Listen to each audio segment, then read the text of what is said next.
So this research, this is the topic of this research is how do we innovate in shellfish co-management and industry? And it's from research that's been conducted with the New England Sustainability Consortium and the University of Maine. It's been going on, this research in particular has been going on for a long time, for the last 3 years. And this is recommendations from a study of Maine's municipal co-management system.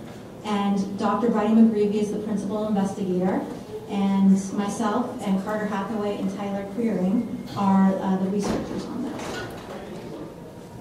So today we're going to talk about, we're going to give an overview. Why do we need to innovate? The shellfishing values and issues that we're coming up against. Co-management, adaptation, and innovation. And then we're going to talk about our research design, and then we're going to talk about opportunities for innovation. So why do we need to innovate? We've got different things going on that are ecological, economic, and social in the shellfishing industry. We are dealing with coastal change, and these are ecological threats. We have invasive green crabs and high levels of predation. We have water temperature and quality to deal with. We have phytoplankton blooms.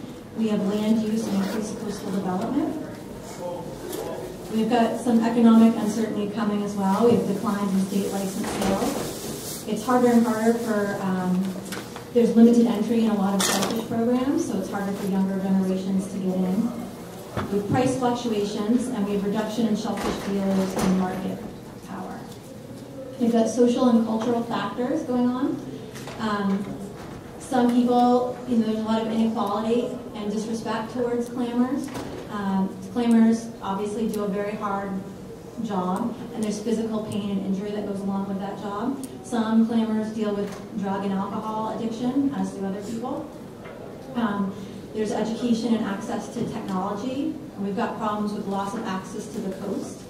The declining, the food source that we Mainers have depended on since we've been here, and the decline of local knowledge and cultural traditions.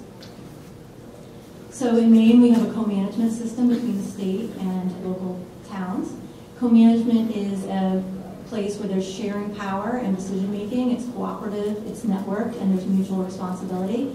It's used in some different fisheries, and it's usually regarded as a way that it's easier to adapt especially when you're dealing with local management. It can improve how fishermen, agencies, and citizens work together to support the industry and promote adaptation.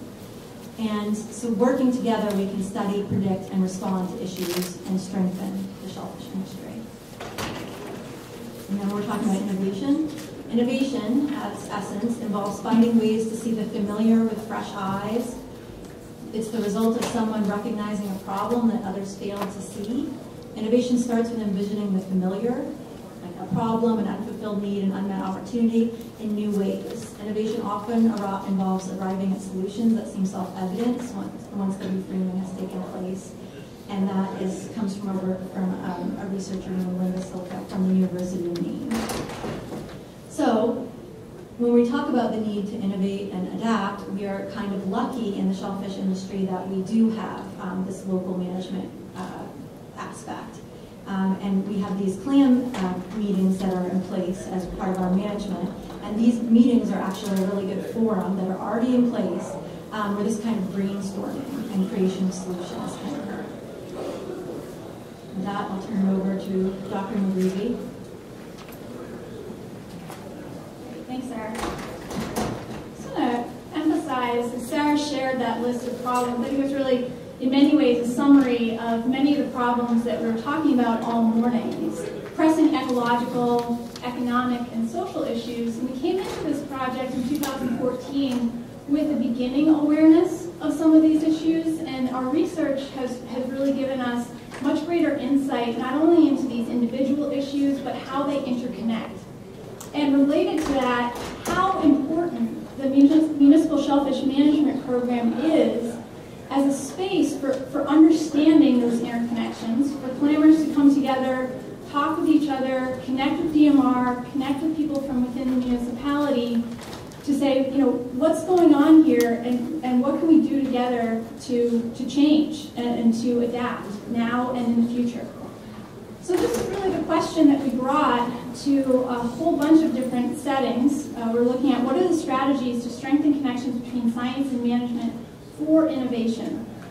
So we attended a bunch of Shellfish Committee meetings, about 50 all across the coast, focusing first in and around Frenchman Bay because this was connected to ongoing research that I had been doing for a number of years. And then later in the project, we realized we wanted to expand out to have a more coast-wide look, and so we did that in earnest in 2016 last summer. We conducted 41 interviews with 39 individuals. Several people here contributed to that, and we really appreciate you taking the time. We learned a lot from those interviews. And then we also dug into about 236 sets of meeting minutes. And the observations that we'll share today, the recommendations that we're advancing, are really early stages of this analysis. We think that our insights will grow, and probably the list will grow much longer as we continue to look at these different data sets. This just gives a snapshot of some of the individuals we interviewed. And I want to emphasize both the diversity, so we're talking with clammers, committee members, representatives from DMR, wardens, in and around Frenchman Bay and along the coast, and collectively this group had about 27 years on average of experience within the industry. So people who have been at this for a long time, and I think that that really contributed to the depth of the insights that we were able to draw based on the collective experiences of this group. I'll highlight the 5 recommendations that we have for management and innovation, and then I'll talk through each of these briefly. The first one is for DMR to conduct yearly needs assessment with the towns to identify problems, needs, partnership preferences, and opportunities for different types of collaborations and projects. We see a real need to build municipal partnerships and infrastructure. Also increase information sharing and strengthen collaborations across sectors, not just with municipal officials. This one, number 4, is really a straw man to think about what are the opportunities for possibly having some organizational restructuring to prioritize shellfish science, give the area biologists more leeway to spend time in the field doing in-depth field experiments. And then I'll talk a little bit at the end about ways that we're interested in improving and leveraging a focus on shellfishing here at the Fishermen's Forum. So in terms of the yearly needs assessment, one of the things we were hearing in the interviews is that for changes, we're not looking for one-size-fits-all approaches. From our research and from the interviews, we're not interested in rolling out blanket recommendations because the regional diversity and the tradition of home rule would make those blanket recommendations really hard to implement. The fact that the programs are continually changing and the needs within the municipalities are also changing would make a hard and fast rule also difficult. So what's needed here is really a system for figuring out what will work and in what towns, and then how do we keep gathering information in a systematic way so that you can make informed decisions about changing the partnership strategies in future. It's really setting up a more adaptive management program between DMR and the municipalities, recognizing that this is a shared responsibility. It's not all on DMR's shoulders. DMR needs the information from the towns to really know what is going to work and where. So one example of this is from what we observed in terms of DMR's attendance at the Shellfish Committee meetings. So from the meeting minutes, we saw 29% of the meetings had at least one representative from DMR, and then from our own in-person observations, that was higher. That doesn't tell us really anything substantive. We need to understand, is that adequate from the town's perspective? And for some towns, they're really proactive in letting DMR know that, yeah, we'd like you to come to our next meeting, and you can bet DMR is going to be there. In other cases, the towns don't necessarily have and are not making that direct link. So this evaluation system would create a way for towns to more proactively say, we want to see DMR at our meetings more frequently. This one we think is probably the most important important and may also be the most challenging because of how distributed and how much it's going to require all of us to really dig into our towns and increase our own civic participation. So we looked at what are some of the indications of active town participation across these municipalities. What is the role of leadership in the towns? How can we improve knowledge sharing and implementation of fisheries management concepts and procedures? What's the status of organization and record keeping? And how could partnerships within the municipality improve these important functions related to the Shellfish program? So the town participation, from a numbers standpoint, looks really good. When we're looking across the meeting minutes, at 81% of the Shellfish meetings, you have at least one representative from the town. And many times, that is the Shellfish warden who's paid to be there, but in other cases, it could be a select board member, if there's a joint board, someone from there.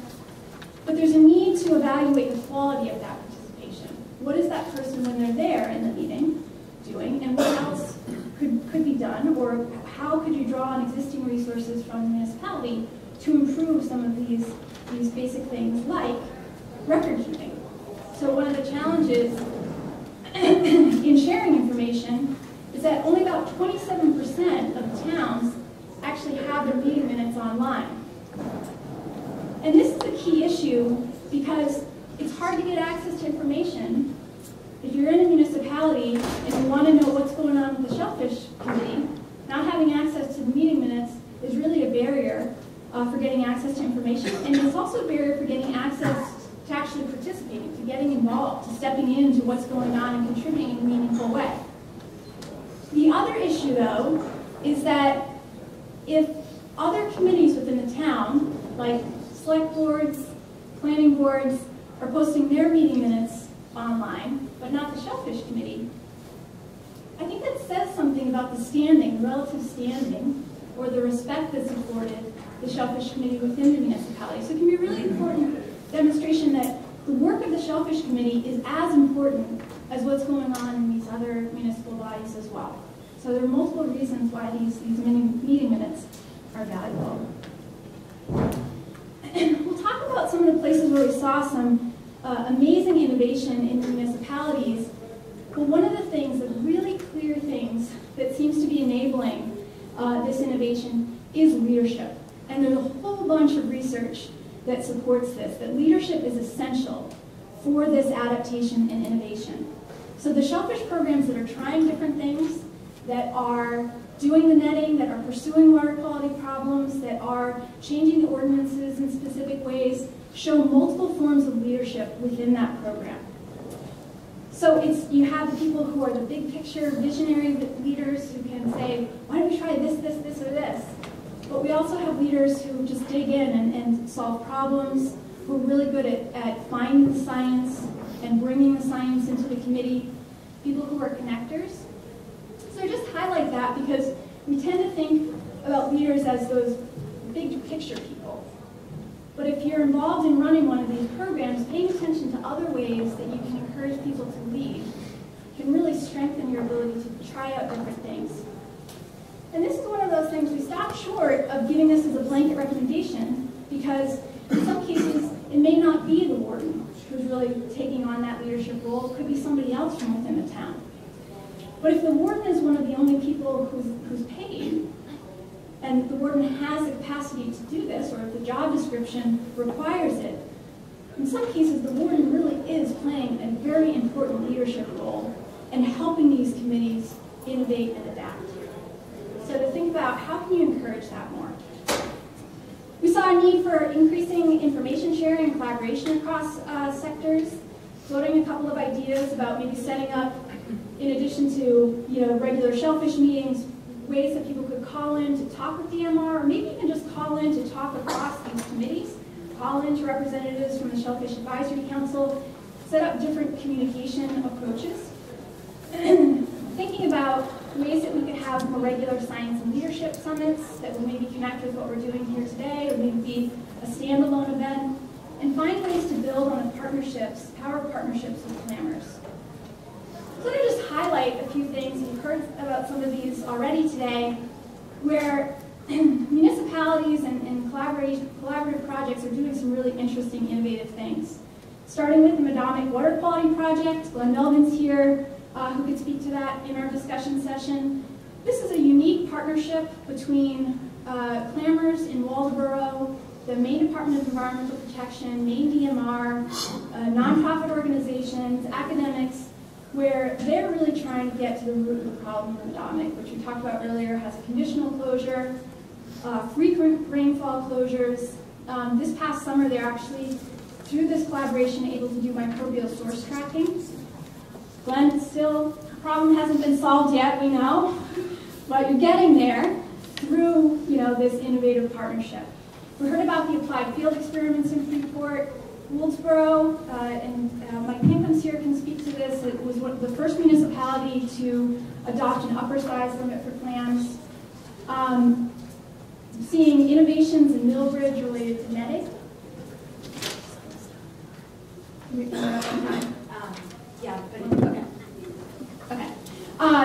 Clam aquaculture in Brunswick, DMR biologist with Dr. Beal, so lots of different things going on, and across these cases, leadership is really key. Just glossing on this one, exploring organizational restructuring to expand shellfish science and monitoring. The area biologists are working incredibly hard. Those of you who are working with area biologists know this, but they have substantial administrative burdens.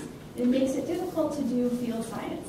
So are there ways of redistributing where the area biologists are within DMR? We're trying other innovative approaches like citizen science as part of the monitoring to open up some of their time and to provide some additional information to support their work. And then finally, finding ways to improve the work that we do here today. There's a great paper that came out last year. I saw Natalie Springle was on that, as several other people, highlighting the value of the Fishermen's Forum for learning and adaptation, innovation, knowledge sharing within the fishery. We heard from the interviews that there's a need to think about how do we more fully integrate the Shellfish Focus Day into the forum, so it's not before everything starts. That also said something about standing. It's the second largest fishery in the state, so how can we make this really built in? We're adding to our work plan, potentially, for the Shellfish Advisory Council, a more active role in organizing it. And I want to make a plug again for the evaluation, which is essential for helping us innovate. So at the end of the day, check out an evaluation on the back sheet there, the back table. So conclusions, these shellfish programs are more than meetings. Across the fishery, they're probably the most important space where people can come together, learn, connect science with decision making, envision where we go, solve problems, adapt, find ways to innovate. In our research, we recognize some things are working well, but that there's a room for improvement, and these recommendations are aimed at helping make these improvements incrementally, but also rapidly.